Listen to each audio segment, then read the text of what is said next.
Hello everyone, today we are going to learn basic LibreOffice Writer tutorial how to change background to image.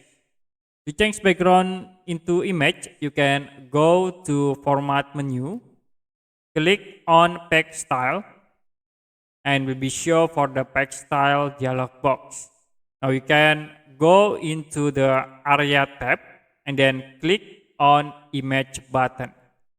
So in here we have the example, the background image. Like I will use this image. Can click apply and will be automatically set into the page. You also can set for size in here.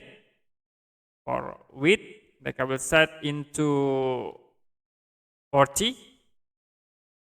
Then for height, 40. Now you can click apply again. The image will be automatically resized. So you can set into another image, or you can add from your computer by clicking add buttons or import. If you done, you can click OK.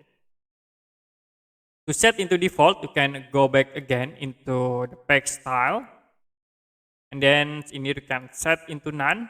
Click apply. Okay, that's it for basic LibreOffice Writer, how to change background into image. If you have any question about tutorial, you can comment below this video.